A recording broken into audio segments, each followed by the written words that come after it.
पर्यावरण पर, और पर्यावरण के अंतर्गत हम आपसे लगातार यहाँ पर चर्चा का विषय बना करके रखे हुए हैं उन महत्वपूर्ण बिंदुओं को जो आपके एग्जाम की दृष्टि से काफ़ी व्यापक महत्व रखते हैं। उसी श्रृंखला को आगे की ओर बढ़ाते हुए हम पहुँचे हैं पर्यावरण संरक्षण। चूँकि आज के हमारे इस लेक्चर का सबसे महत्वपूर्ण चैप्टर पर्यावरण संरक्षण है, और आपको ये बात थोड़ा सा ध्यान देना होगा कि पर्यावरण संरक्षण हमारे पर्यावरण का वह चैप्टर है जो प्रत्येक एग्जाम, मतलब पर्यावरण के अन्य भाग से प्रश्न पूछे या ना पूछे, लेकिन पर्यावरण संरक्षण से निश्चित तौर पर प्रश्न पूछता है। जहाँ पे आपको पर्यावरण पर पहला सम्मेलन कब हुआ और पर्यावरण दिवस मनाए जाने की पृष्ठभूमि कहाँ से तैयार हुई, और इसके साथ ही साथ जो रियो डी जेनेरियो का सबसे महत्वपूर्ण सम्मेलन जो हुआ अर्थ, यहाँ पे हमारा अर्थ सम्मेलन या जिसको हम पृथ्वी सम्मेलन के नाम से जानते हैं, ये बहुत सारी चीज़ें। तो हम इसमें एक बातचीत के क्रम पर हम एक समझ बनाएंगे ताकि हमें रटना न पड़े, हमें चीज़ों पर इस तरीके से न ध्यान देना पड़े कि वो हमारे ऊपर बोझ बने, बल्कि हम बातचीत को ऐसे यहाँ पर शुरू करेंगे और समाप्त की ओर लेकर के चलेंगे जहाँ पे हमारे आपके द्वारा एक बातचीत ही रहे और बातचीत से हमारे एग्ज़ाम के बिंदु हमारे यहाँ मस्तिष्क में आकर के बैठ जाएं और हमारा काम हो जाए। तो अगर इस क्लास को हम आगे की ओर बढ़ाएं और बात करें पर्यावरण संरक्षण पर, तो सबसे पहले जो हमारा यहाँ पर चैप्टर है संरक्षण, तो संरक्षण का सीधा सा मतलब देखिए है क्या कि दो शब्द सबसे पहले आपको समझना पड़ेगा। एक शब्द होता है अनुकूल पर्यावरण, एक सेकेंड, एक शब्द होता है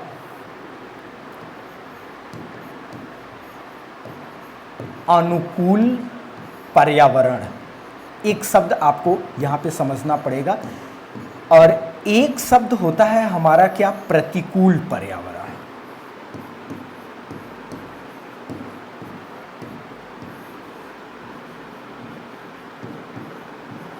प्रतिकूल पर्यावरण, अनुकूल पर्यावरण, और एक शब्द होता है हमारा कौन सा पर्यावरण, प्रतिकूल पर्यावरण।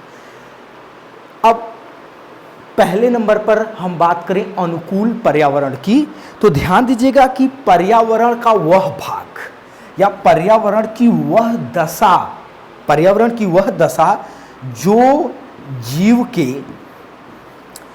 जीव के विकास,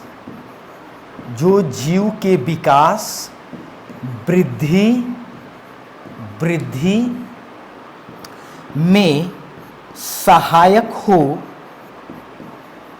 में सहायक हो या कैसी भूमिका निभाए, सकारात्मक,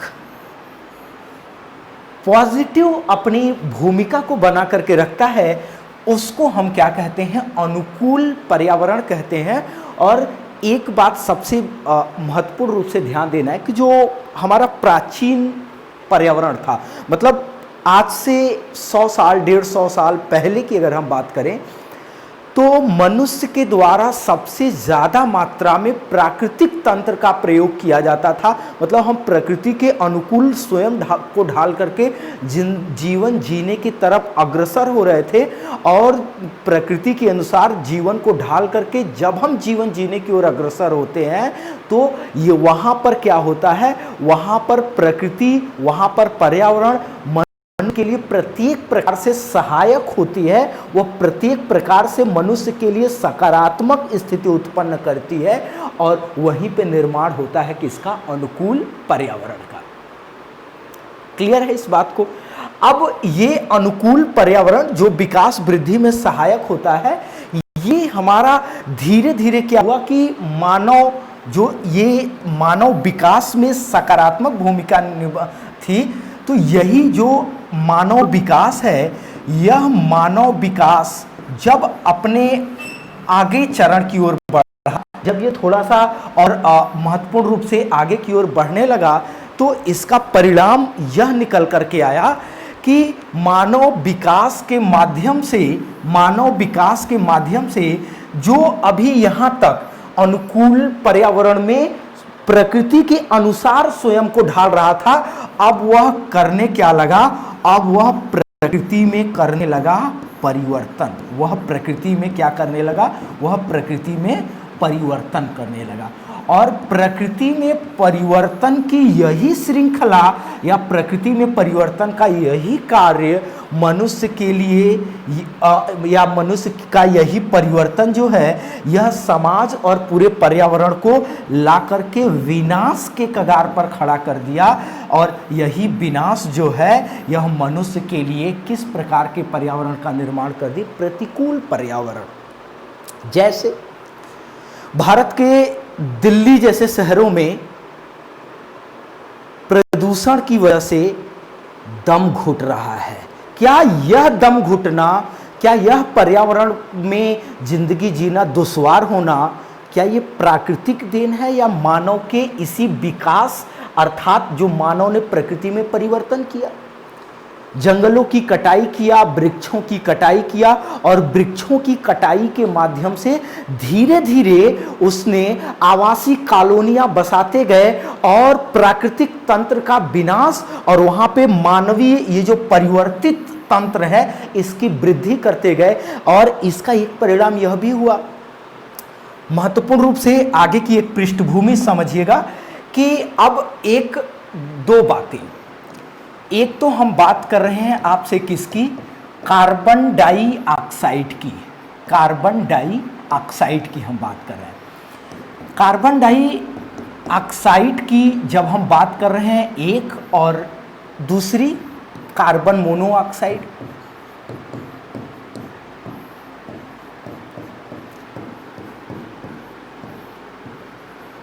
कार्बन मोनोऑक्साइड, अब ध्यान दीजिएगा, जब प्राकृतिक तंत्र को विनाश के कगार पर हम ढकेल रहे हैं तो इससे सबसे महत्वपूर्ण रूप से हो क्या रहा है कि वृक्षों में कमी आ रही है। वृक्षों में पहला हमारे विकास का परिणाम क्या हुआ कि वृक्षों में कमी हो रही है, और दूसरा कि ये जो हमारे हैं कह सकते हैं कि परिवर्तन जो हम कर रहे हैं, परिवर्तन के द्वारा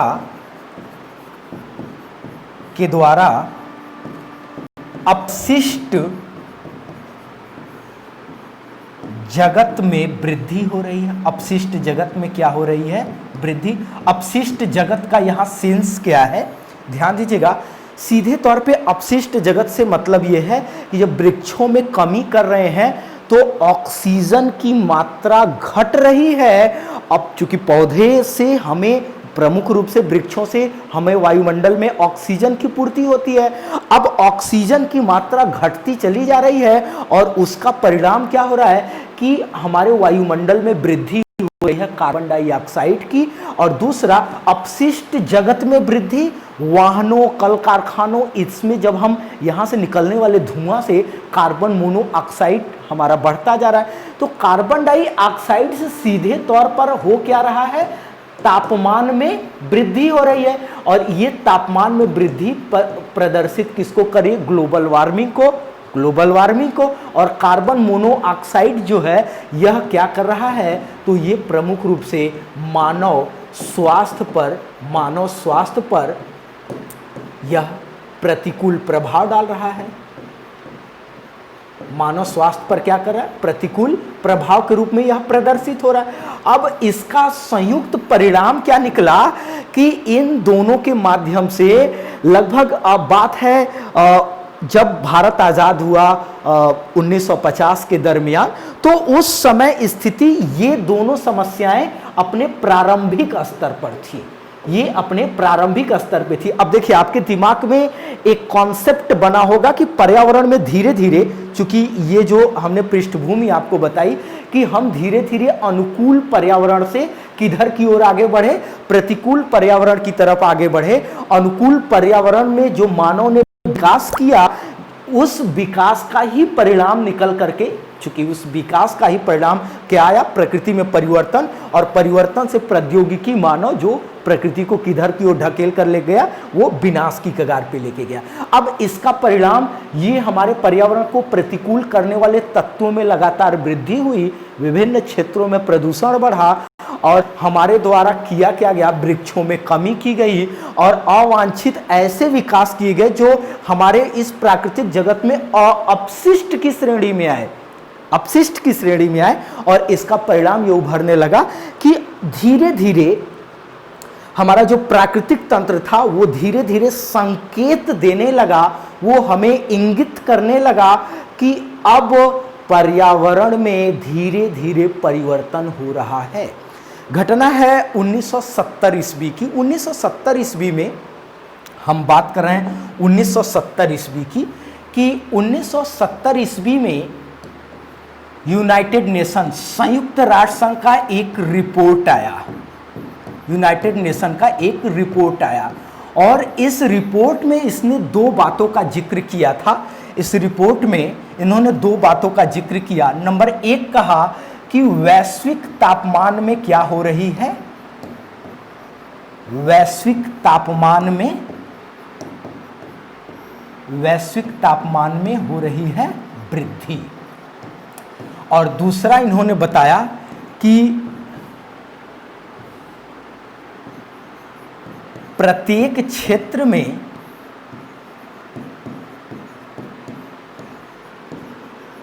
प्रदूषण क्या हो रहा है, बढ़ रहा है। अब दो बातें इसने 70 के रिपोर्ट में इसने बताई। ध्यान दीजिएगा कि संयुक्त राष्ट्र का ये जो रिपोर्ट था ये वैश्विक स्तर पे गया। उस समय जो विश्व था, उस समय विश्व पूरी तरीके से दो गुटों में विभाजित था। एक हमारा क्या था, एक हमारा था संयुक्त राज्य अमेरिका, एक संयुक्त राज्य अमेरिका था और एक भाग हमारा क्या था, सोवियत संघ का रूस था।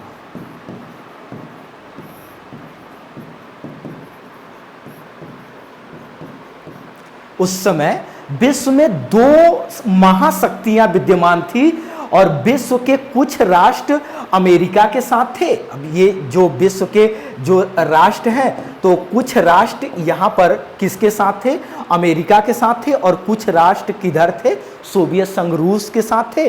और उसी दौरान एक और संघ की स्थापना हुई थी जिसको कहा जाता है गुट निरपेक्ष। ध्यान दीजिएगा, गुट निरपेक्ष की बात है। अब गुट निरपेक्ष कहां से आया, ये एक अलग संगठन, इन दोनों के अलावा एक अलग संगठन था जिन्होंने लंबे समय से दास्ता और गुलामी को झेला था। उन्होंने कहा ना तो हम अमेरिका के साथ जाएंगे और ना तो हम रूस के साथ जाएंगे, बल्कि गुट निरपेक्ष मतलब हम किसी के साथ नहीं, हम तटस्थ रहेंगे। गुट निरपेक्ष का मतलब होता है सही गलत जानते हुए किसी का साथ ना देना। जैसे आपके आंख के सामने कोई मर्डर हो गया और मर्डर होने के बाद आप उसके अकेले चश्मदीद गवाह हैं जिन्होंने इस बात को देखा हुआ है। कोर्ट में आपकी पेशी हुई और आपके सामने जो अपराधी है वो पेश किया गया और आपसे पूछा गया कि आप बताइए क्या इनको पहचान है, क्या क्या हुआ था। आप कहें कि जिस समय ऐसा वारदात हुआ उस समय मेरी आंखों पर पर्दा जैसे पड़ गया और मैं कुछ भी नहीं देख पाया। तो आपने किस नीति का पालन किया, गुट निरपेक्ष नीति का। और इसी गुट निरपेक्ष नीति का अनुसरण कौन कर रहा था, भारत। ना तो वो इस संघ में था और ना तो वो इस संघ में था, लेकिन उसका झुकाव भारत का किधर की ओर था, उसका झुकाव था रूस की ओर। अब जब ये रिपोर्ट आई तो ये दोनों राष्ट्र ने जब इसको पढ़ा तो ये ध्यान दीजिएगा कि सोवियत संघ रूस 1971 में योजना बनाने लगा कि हमसे जो संबंधित राष्ट्र हैं उनको एक लेटर लिखेंगे, इस पे उनकी राय जानेंगे और उसके बाद इस पर हम कोई एक सम्मेलन कराएंगे। और इस सम्मेलन का उद्देश्य जो होगा वो पूरे विश्व में ये फैलाना होगा कि रूस, जो सोवियत संघ रूस है, वो पूरे विश्व की हित को लेकर के चिंतित है। देखिए यहाँ पे जो योजना बनाई जा रही थी, इस योजना का कदापि उद्देश्य पर्यावरण का संरक्षण विकास नहीं था, बल्कि इस वर्चस्व की लड़ाई में अपने आप को ऊपर दिखाना था। और इसका परिणाम यह हुआ कि रूस ने जब इस बात की योजना बनाई तो कानों कान खबर लग गया किसको, अमेरिका को। वो अमेरिका को लग गया। तो अब रूस से वर्चस्व की लड़ाई अमेरिका की थी, संयुक्त राज्य अमेरिका की। तो अमेरिका को लगा कि कहीं यह श्रेय अमेरिका स्वयं न प्राप्त कर ले, इसलिए इसने आनन फानन में रूस को समय न देते हुए वह एक सम्मेलन का आयोजन करा दिया। और ध्यान दीजिएगा कि स्वीडन का एक शहर है, स्वीडन का एक शहर है, उस शहर का नाम है स्टॉकहोम। ध्यान दीजिएगा, स्वीडन का एक शहर है जिसका नाम है स्टॉकहोम, और इस स्टॉकहोम में अपने संबंधित जो राष्ट्र थे उनको बुला करके इसने सम्मेलन करा दिया। अब चूंकि यह सम्मेलन था, इसलिए यह सम्मेलन स्टॉकहोम में हुआ था, तो पहले सम्मेलन का नाम ही हमारा क्या हो गया, स्टॉकहोम सम्मेलन हो गया। इस सम्मेलन का नाम ही हमारा प्रमुख रूप से क्या हो गया, स्टॉकहोम सम्मेलन हो गया। अब ध्यान दीजिए, इसने इस स्टॉकहोम में किया क्या कि तिथि थी, देखिए सबसे पहली बात ऐसे समझिए, थोड़ी सी और पृष्ठभूमि के माध्यम से समझिएगा। यह स्टॉकहोम जो सम्मेलन था, यह पर्यावरण पर किया गया कौन सा सम्मेलन था, यह पर्यावरण पर किया गया प्रथम सम्मेलन था। तो सबसे पहली बात ये ध्यान दीजिएगा कि आपसे अगर एग्जाम में ये बात प्रश्न बनता है कि पर्यावरण पर किया गया प्रथम सम्मेलन का नाम क्या है, तो आप जवाब देंगे कौन सा सम्मेलन, स्टॉकहोम सम्मेलन। ये जो प्रथम सम्मेलन अमेरिका ने कराया, ये सम्मेलन कब कराया, तो ध्यान दीजिएगा, इस सम्मेलन की तिथि है क्या, 5 जून 1972। ये आनन फानन में सबको बुला लिया, और बुलाया कहाँ था, तो ध्यान दीजिएगा, एक देश है जिसका नाम क्या है, स्वीडन। इस स्वीडन देश का एक शहर है जिसका नाम क्या है, स्टॉकहोम। स्टॉकहोम, इस स्टॉकहोम में इसने बुला करके सम्मेलन कराया, और सम्मेलन करा करके ये श्रेय अपने लिए लेने का प्रयास किया। अब चूंकि ध्यान दीजिएगा, जब आपका अपना कोई माइंडसेट नहीं होता कि हम दिल से इस काम में जुड़ रहे हैं, तब तक आप उसकी सही योजना नहीं बना पाते हैं। तो अब चूंकि जो यूनाइटेड नेशन यूएन था, अब चूंकि ये अमेरिका का सबसे शुरुआती दिनों में ये अमेरिका का सबसे बड़ा पक्षधर हुआ करता था, तो यूनाइटेड नेशन ने ही ये सलाह दिया अमेरिका को। तो अब अमेरिका तो एक रबर का स्टैंप बना रहा, उसको कोई आइडिया नहीं था। तो जो कुछ भी हुआ वो पूरी जिम्मेदारी दिया किसको, उसने पूरी जिम्मेदारी दिया संयुक्त राष्ट्र संघ को, या उसी के माध्यम से अपने कार्य कराने का सारा दायित्व सौंपा। अब उसने सलाह दिया कि ये यहाँ पे लोगों को बुला लिया। अमेरिका ने पूछा कि ठीक है, अब बुला तो लिया, इसमें कितने देश के लोग आए, तो ये भी ध्यान दीजिएगा कि इसमें कुल 119 सदस्य देश हुए थे। इसमें कुल कितने देशों ने भाग लिया, तो आप ध्यान दीजिएगा, इसमें कुल कितने देशों ने भाग लिया, तो 119 सदस्य देशों ने इसमें भाग लिया। आ गया यहाँ पे। अब अमेरिका को तो पता ही नहीं है कि मुझे करना क्या है, क्योंकि वो तो एक तरीके से कठपुतली था, और खेल खेलने वाला कौन था, यूनाइटेड नेशन संयुक्त राष्ट्र था। तो उसने तुरंत पूछा कि किया क्या जाना चाहिए। तो संयुक्त राष्ट्र संघ ने एक बड़ा दिलचस्प चीज बना करके कहा, उसने कहा कि इस सम्मेलन में एक सिद्धांत को पारित किया जाए। सिद्धांत हमारा क्या होना चाहिए, उसने खुद ब खुद इस सिद्धांत का वर्णन किया।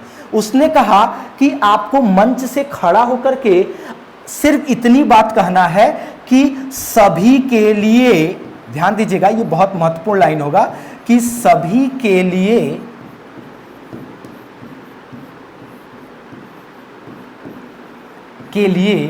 एक ही पृथ्वी, सभी के लिए एक ही पृथ्वी, ये क्या रखा गया, ये प्रमुख रूप से हमारा सिद्धांत रखा गया है। अब देखिए, अब इसको एक्सप्लेन करने के लिए क्या बोला संयुक्त राष्ट्र संघ ने, यूनाइटेड नेशन ने अमेरिका से, आप मंच पर खड़े होइए और बोलिए कि सभी के लिए एक ही पृथ्वी सिद्धांत का अनुसरण, जितने लोग शामिल हुए सबको इस चीज का अनुसरण करना है। अनुसरण में क्या से कहा कि जैसे भारत है और भारत का एक निश्चित भूभाग पर, अभी भाई इसके अंदर जो भी भूभाग है इस पर भारत का पूरी तरीके से कब्जा है। उसने कहा कि ये जो निश्चित भूभाग पर है इस पर जो पर्यावरण की संपत्ति है तो भारत के द्वारा की गई कोई भी पर्यावरण को क्षति पूरे विश्व को प्रभावित करेगी, न कि किसको, भारत को। तो इसलिए आपको पूरी पृथ्वी जो है ये पूरी पृथ्वी पूरे विश्व की समझनी है। मतलब आप जिस निश्चित भूभाग पर हैं इस पर कोई भी खतरा उत्पन्न करते हैं तो खतरा उत्पन्न कहां होगा, पूरी पृथ्वी पर। तो सभी के लिए एक ही पृथ्वी है और सभी के, तो अब जैसे भारत में सारे वृक्ष काट दिया जाए तो इसका प्रभाव केवल भारत पर पड़ेगा या संपूर्ण विश्व पर पड़ेगा? शायद आपका जवाब यही होगा कि इसका प्रभाव पूरे विश्व पर पड़ेगा। तो ये सच भी है।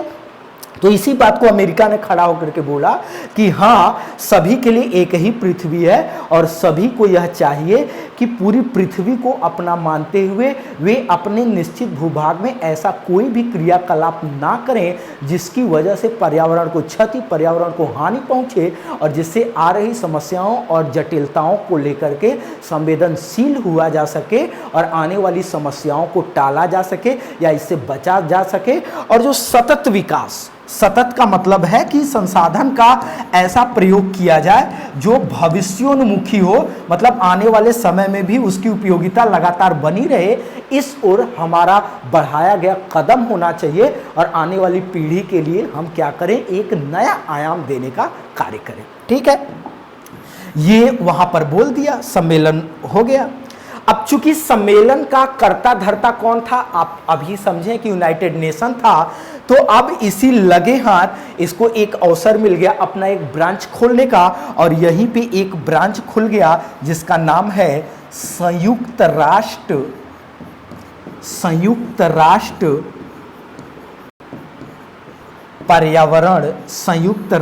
पर्यावरण कार्यक्रम। आप इसको जानते हैं यूनाइटेड नेशन इन्वायरमेंट प्रोग्राम। ये आपके एग्जाम में पूछ भी चुका है, UNEP, United Nation Environment Programme. तो यहाँ पे एक नई संस्था भी उभर करके आ गई जिसका नाम है संयुक्त राष्ट्र पर्यावरण कार्यक्रम। अब देखिए, ध्यान दीजिएगा, एक और बात आपको यहाँ समझनी पड़ेगी। एक और बात क्या समझनी है कि चूंकि आपने इसके पहले ही एक बात जाना कि इस सम्मेलन का आयोजन कब किया गया, 5 जून 1972 ईस्वी को। तो 5 जून 1972 ईस्वी को जो इस सम्मेलन का आयोजन किया गया, इस सम्मेलन के आयोजन के क्रम पर इस सम्मेलन के आयोजन के तौर पर यहीं से निर्धारित किया गया कि आने वाले वर्षों से 5 जून को क्या मनाया जाएगा, 5 जून को विश्व पर्यावरण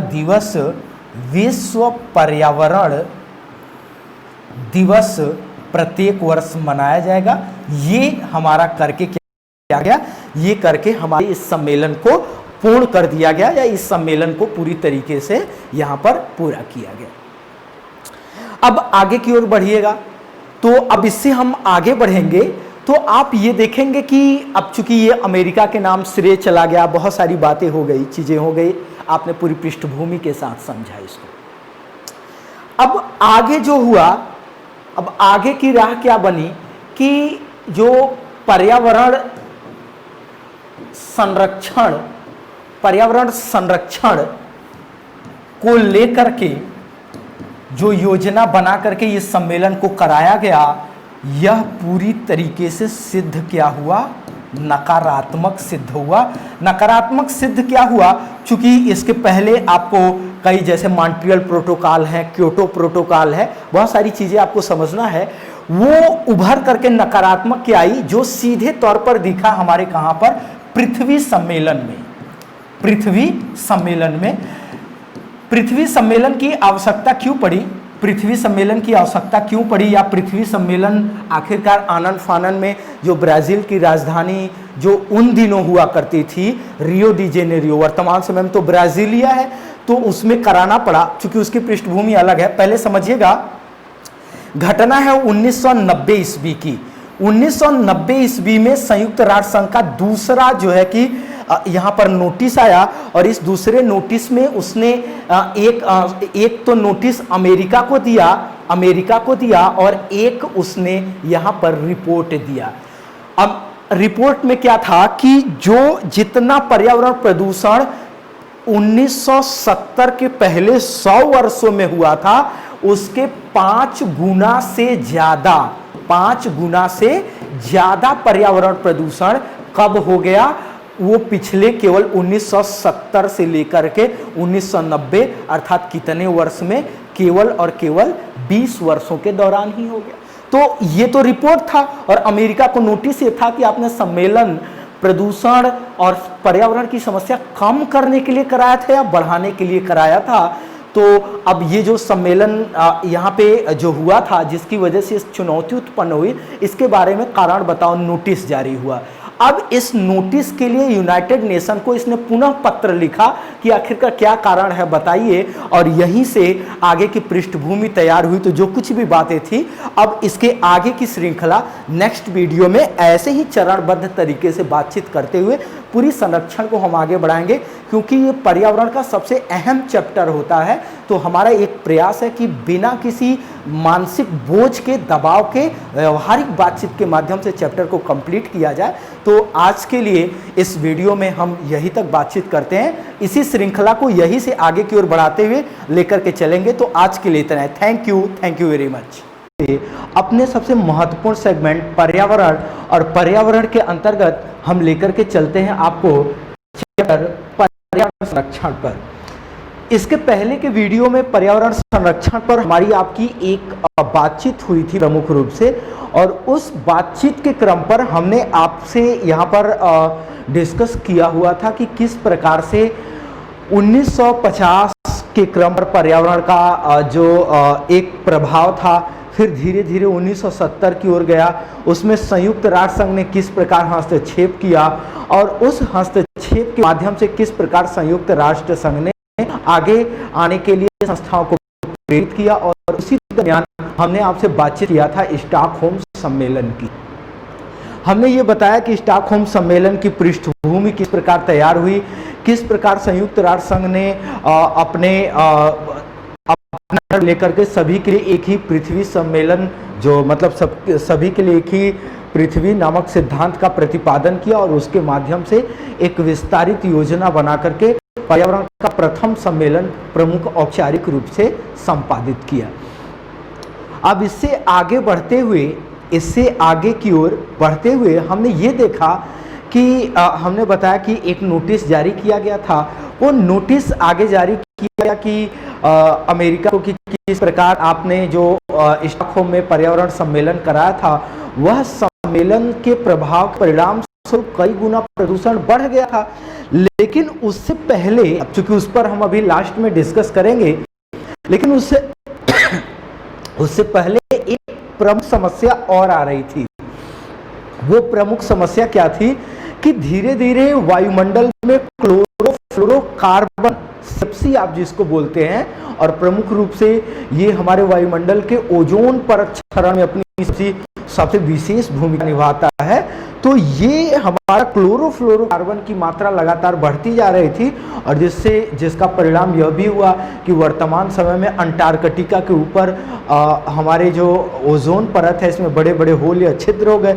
और आपको ये पता ही है कि ओजोन परत महत्वपूर्ण भूमिका निभाता है सूर्य की पराबैंगनी किरणों को रोक करके, अर्थात पृथ्वी पर यह जीवन रक्षक का कार्य निभाता है या जीवन रक्षक की भूमिका निभाता है, जिसके माध्यम से हम पृथ्वी पर त्वचा कैंसर जैसी गंभीर बीमारियों से क्या होते हैं, बच जाते हैं। तो इस समस्या के निदान या इस समस्या के निराकरण के तौर पर पूरे विश्व चिंतित हुआ, और इस दरमियान कुछ क्रियाकलाप किए गए, और यहीं से हम अपनी बातचीत शुरू करेंगे। फिर होता क्या है कि इसी के दरमियान एक वियना सम्मेलन की पृष्ठभूमि तैयार होती है, और यह वियना जो पृष्ठभूमि तैयार हुआ, इसका आयोजन किया कब गया? 22 मार्च 1985 ईस्वी को, क्योंकि आपने 5 जून 1972 को स्टॉकहोम सम्मेलन की बात तो समझ लिया था। अब उसके ठीक बाद जो बड़े स्तर पर जो हमारा सम्मेलन हुआ, वो वियना सम्मेलन के नाम से जाना जाता है। और इस वियना सम्मेलन की अगर हम आपसे बातचीत करें कि वियना सम्मेलन की, तो इस क्रम पर आप ध्यान दीजिएगा। पहली लाइन क्या करी कि यह सम्मेलन क्लोरोफ्लोरोकार्बन, जैसे अभी हमने तुरंत बताया कि क्लोरोफ्लोरोकार्बन हमारे ओजोन परत को डिस्टर्ब करने या ओजोन परत के क्षरण या उसे नुकसान पहुंचाने के कारकों में सबसे प्रमुख या सबसे बड़ी भूमिका निभाता है। यह सम्मेलन क्लोरोफ्लोरोकार्बन अर्थात सीएफसी की बढ़ती मात्रा पर नियंत्रण हेतु किया गया था। अब बढ़ती मात्रा पर नियंत्रण क्या है? जो रेफ्रिजरेटर चलता है, कमरे में एसी चलती है, ये क्लोरोफ्लोरोकार्बन को उत्पन्न करने के सबसे बड़े स्रोत के रूप में जाने जाते हैं। तो इस प्रकार की गैसों को की मात्रा पर नियंत्रण के लिए हमारा सम्मेलन किया गया। कौन सा सम्मेलन? वियना सम्मेलन। अब आगे क्या हुआ कि यह सम्मेलन कब हुआ? 22 मार्च 1985 ईस्वी को किया गया। दूसरी बात पूछता है कि किस देश में किया गया, तो आप ध्यान दीजिएगा कि यह किया गया ऑस्ट्रिया के कहां पर? वियना में किया गया। और इसमें कुल कितने देश शामिल हुए थे? तो 196 देश इसके अंतर्गत शामिल हुए, या 196 देश मिलकर के इस बात के लिए संकल्पबद्ध हुए कि वायुमंडल से क्लोरोफ्लोरोकार्बन की मात्रा को क्या किया जाएगा? कम किया जाएगा। अब समझिएगा कि क्लोरोफ्लोरोकार्बन की मात्रा में कमी करने का सीधा प्रभाव यही था कि सीधे तौर पर वायुमंडल में हम इस प्रकार के आवरण जो जीवन रक्षक की भांति है वो पूरे विश्व में एक समान प्रभाव से क्षतिग्रस्त होकर के पूरी पृथ्वी को नुकसान पहुंचाएगा। तो जिसमें धीरे धीरे जुड़ने के क्रम पर प्रोत्साहित किया गया और इस वियना सम्मेलन में 196 देश इसमें क्या हुए? भागीदार हुए। तो देखिए यहाँ से प्रश्न क्या बनता है? सबसे पहला प्रश्न तो यही बनता है कि वियना सम्मेलन निम्नलिखित में से किससे संबंधित है? तो आप ध्यान दीजिएगा कि वियना सम्मेलन सीधे तौर पर संबंधित है किससे? क्लोरोफ्लोरोकार्बन, या सीधे तौर पर किससे संबंधित है? सीएफसी से। सीएफसी या क्लोरोफ्लोरोकार्बन, पहला प्रश्न। दूसरा कि इस सम्मेलन का आयोजन कब किया गया?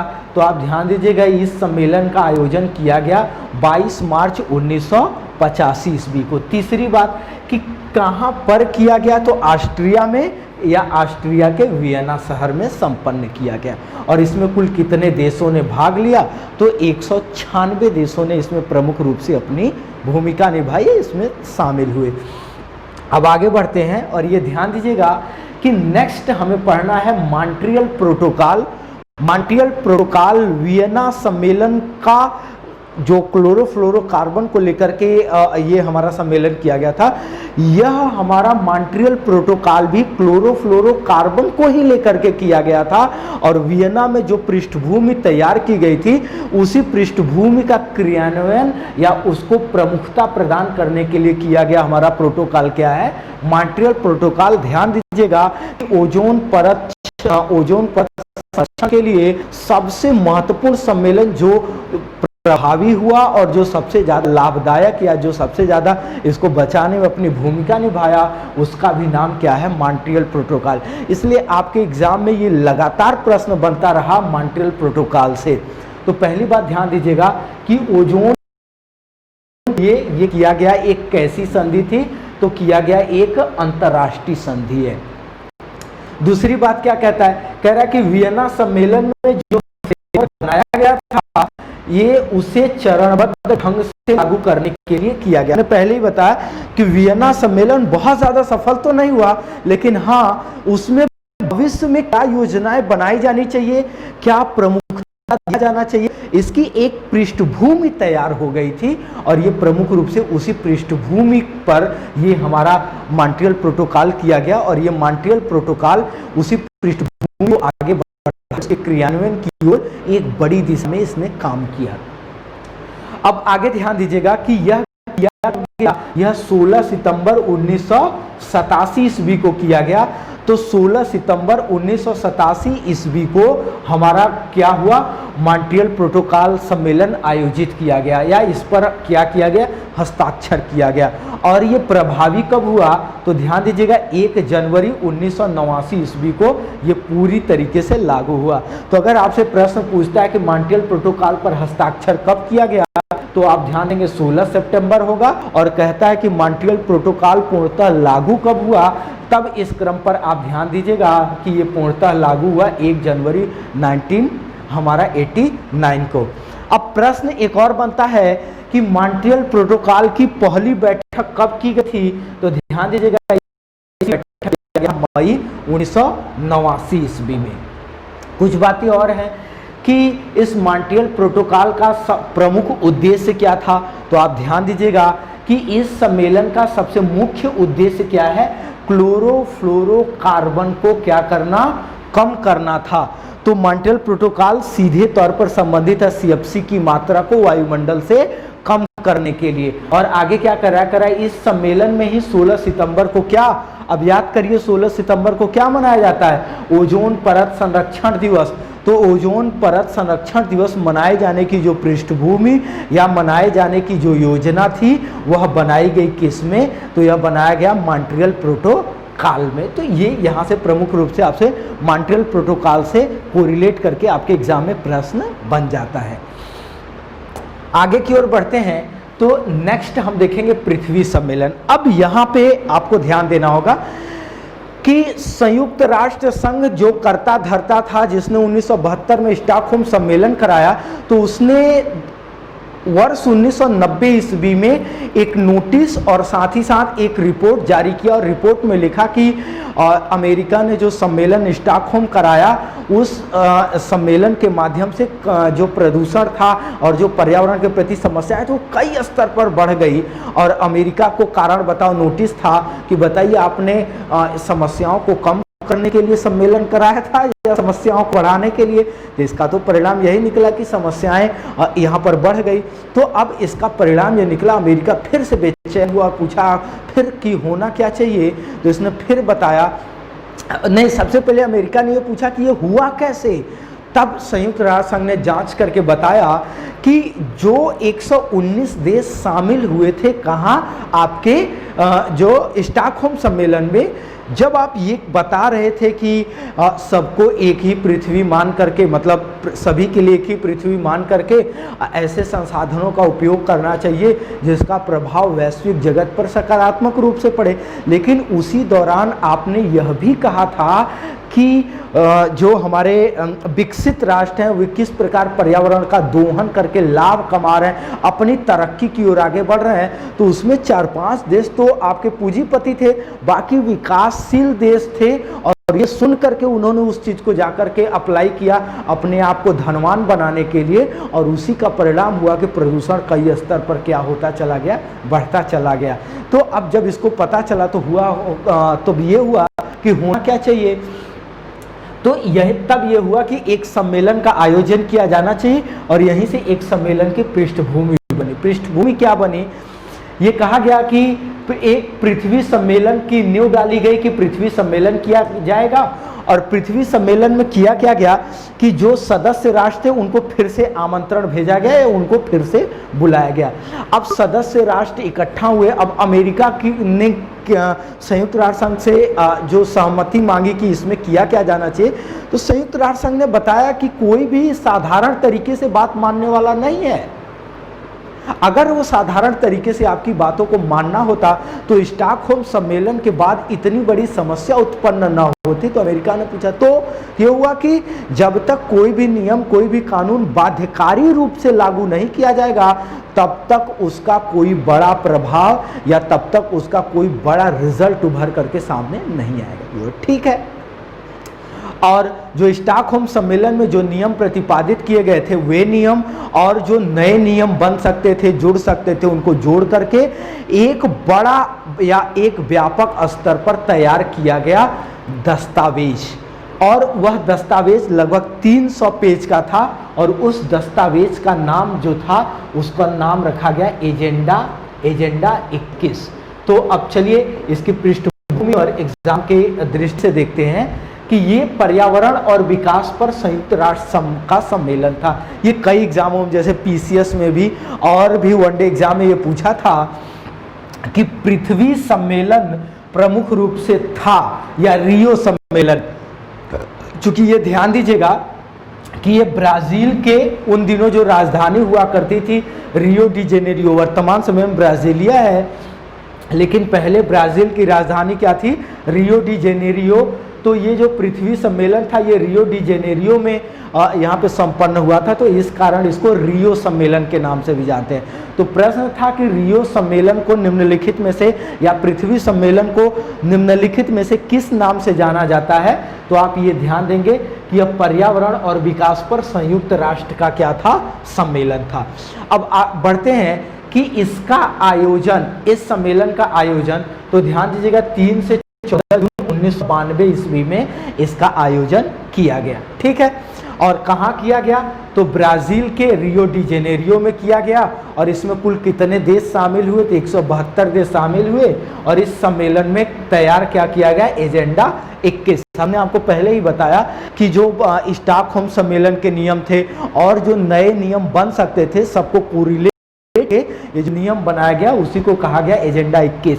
एजेंडा 21 क्या है? 21वीं सदी के लिए ये बनाया गया प्रमुख यह एक दस्तावेज था। यहाँ 21 का मतलब 21वीं सदी होता है, मतलब ये जो हमारी 21वीं सदी चले, 21वीं सदी के लिए एक व्यापक स्तर पर दिशा निर्देश को जारी करना, तो ये इसे किया गया। अब आगे क्या है? ये यहाँ से भी प्रश्न आ चुका है कि एजेंडा 21 कितने पेज का था?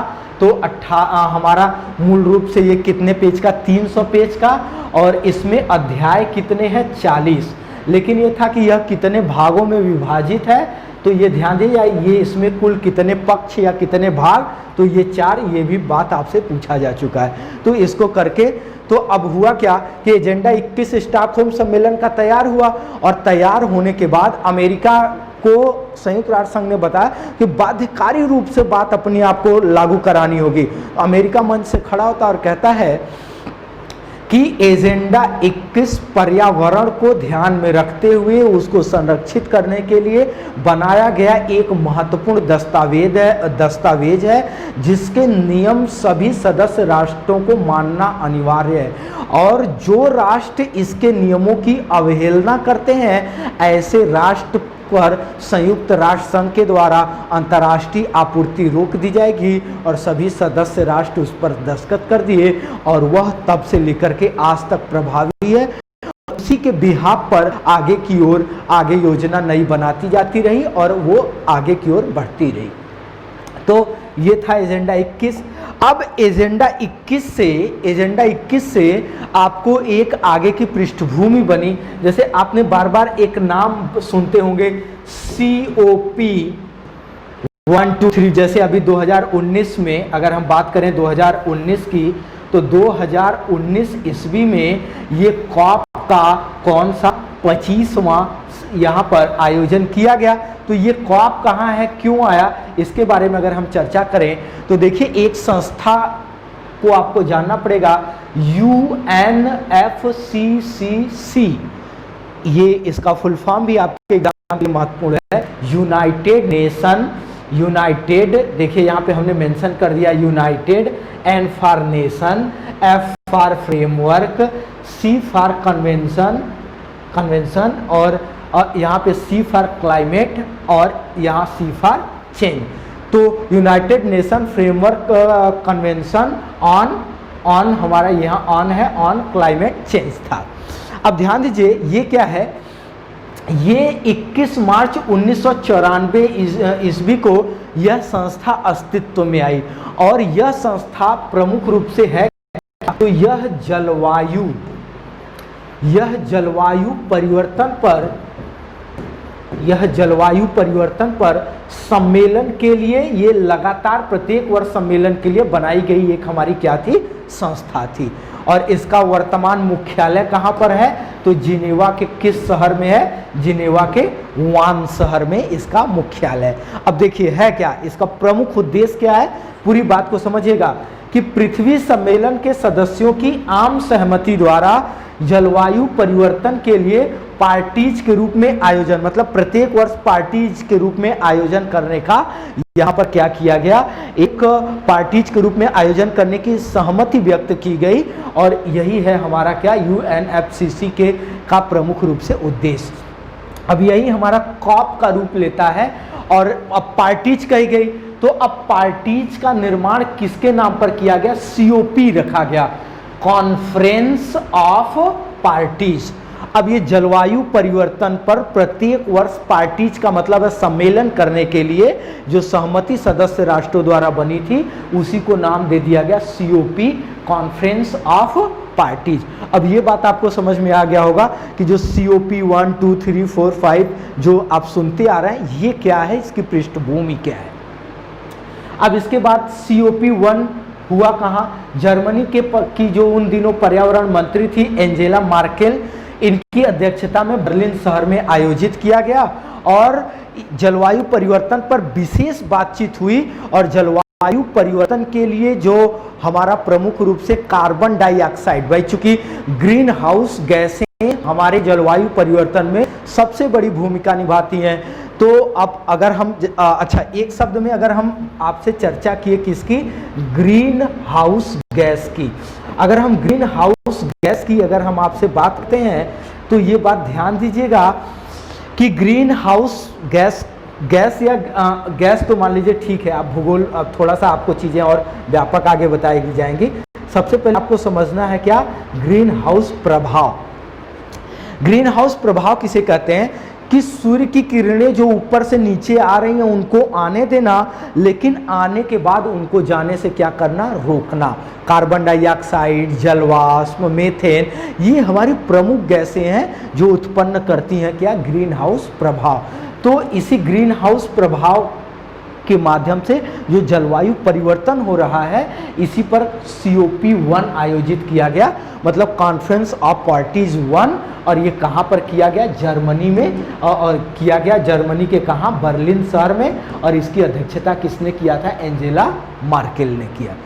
अब सबसे महत्वपूर्ण बात आपके एग्जाम के लिए कि COP 1 कॉन्फ्रेंस ऑफ पार्टीज 1 के दौरान ही क्योटो प्रोटोकॉल की क्या हो गई थी, पृष्ठभूमि तैयार की गई थी। ठीक है, अब यहाँ से अब आगे आपको जानना पड़ेगा क्या, क्योटो प्रोटोकॉल। तो अगर हम बात करते हैं आपसे क्योटो प्रोटोकॉल की, तो ध्यान दीजिएगा, Kyoto protocol conference of parties का कौन सी बैठक थी, तीसरी बैठक थी। और ये बैठक किया कब गया, 11 दिसंबर 1997 ईस्वी में। 11 दिसंबर 1997 ईस्वी में किया कहाँ पर गया, तो ध्यान दीजिएगा कि जापान के किस शहर में, जापान के क्योटो शहर में किया गया। और क्या है कि ग्रीन हाउस गैस उत्सर्जन में 5% की इसके माध्यम से किस पे सहमति व्यक्त की गई कि ग्रीन हाउस गैसें जो हैं इनमें 5% वार्षिक कमी किया जाएगा, इसका लक्ष्य यहाँ पर निर्धारित किया गया। और सबसे प्रमुख रूप से जो गैस, तो कार्बन डाइऑक्साइड को जो है कम करने की इस पे प्रमुख रूप से सहमति व्यक्त की गई थी। और इस सम्मेलन को और किस नाम से, ध्यान दीजिएगा, इस सम्मेलन को पृथ्वी+5 सम्मेलन का नाम भी प्रदान किया गया। आगे की ओर बढ़ते हैं तो हम अंतर्राष्ट्रीय स्तर पर एक हमारा द्वितीय पृथ्वी सम्मेलन था, यह भी काफी चर्चा में रहा। इसको नाम दिया गया Rio+10, चूंकि 1992 में हुआ था, तो अब उसी के आधार पर ये हमारा जो Rio+ है, तो वो 1992 ईस्वी में हुआ था। अब अगर आप इसमें +10 कर देंगे तो द्वितीय पृथ्वी सम्मेलन कब होगा, यह वर्ष कितने में हुआ, 2002 ईस्वी में। ध्यान दीजिएगा, इसमें क्या हुआ, यह आयोजन किया गया दक्षिण अफ्रीका के कहां पर, जोहान्सबर्ग में। और इसमें जोर किस पर दिया गया, सतत विकास पर। सतत विकास क्या है, इसको समझिएगा। सतत विकास मुख्य रूप से प्राकृतिक संसाधनों का ऐसा उपयोग जिससे भविष्य में उसकी उपयोगिता बनी रहे और आने वाली पीढ़ियों के लिए भी वह प्रमुख रूप से एक आदर्श स्थिति को बना करके रखे, इसी को कहा जाता है कौन सा विकास? सतत विकास। अभी पर्यावरण के प्रैक्टिस में भी हमने इसकी चर्चा लगातार मैं करता रहा हूं कि सतत विकास का निम्नलिखित में से किससे संबंध है? तो इसका सीधा संबंध होता है प्राकृतिक संसाधनों के न्याय संगत प्रयोग, जिसे भविष्य में उसकी उपयोगिता कार्य क्या रहे, लगातार बनी रहे। क्लियर है? चलिए और आगे ध्यान दीजिएगा, कह रहा है कि गरीबी उन्मूलन हेतु विश्व एकजुटता कोष पर सहमति बनी। मतलब इस जोहान्सबर्ग में जो हमारा द्वितीय पृथ्वी सम्मेलन या रियो प्लस 10 जो हुआ था, इसमें ये कहा गया कि एक कोष की स्थापना की जाएगी और इस कोष में सभी सदस्य राष्ट्र पैसा इकट्ठा करेंगे और विश्व की गरीबी निर्धनता के लिए कोष से पैसा दे करके उसको दूर करके सबको खुशहाल करने का प्रयास किया जाएगा। और इसके साथ ही साथ अगर हम करंट के इशू को, अगर अब तक के करंट के इशू को इस सम्मेलन जो कॉप को जोड़ दिया जाए तो कॉप 25 इसका आयोजन कब हुआ? वर्ष 2019 ईस्वी में इसका आयोजन हुआ। और इस आयोजन की सबसे बड़ी बात क्या है कि यह आयोजन प्रस्तावित था कहाँ? दक्षिण अमेरिका के चिली में प्रस्तावित था, लेकिन दक्षिण अफ्रीका के चिली में कुछ यहाँ पर ऐसे आंदोलन प्रारंभ हो गए जिसके कारण चिली ने अपनी असमर्थता जता दी और यहाँ पर यह सम्मेलन प्रमुख रूप से नहीं हो पाया।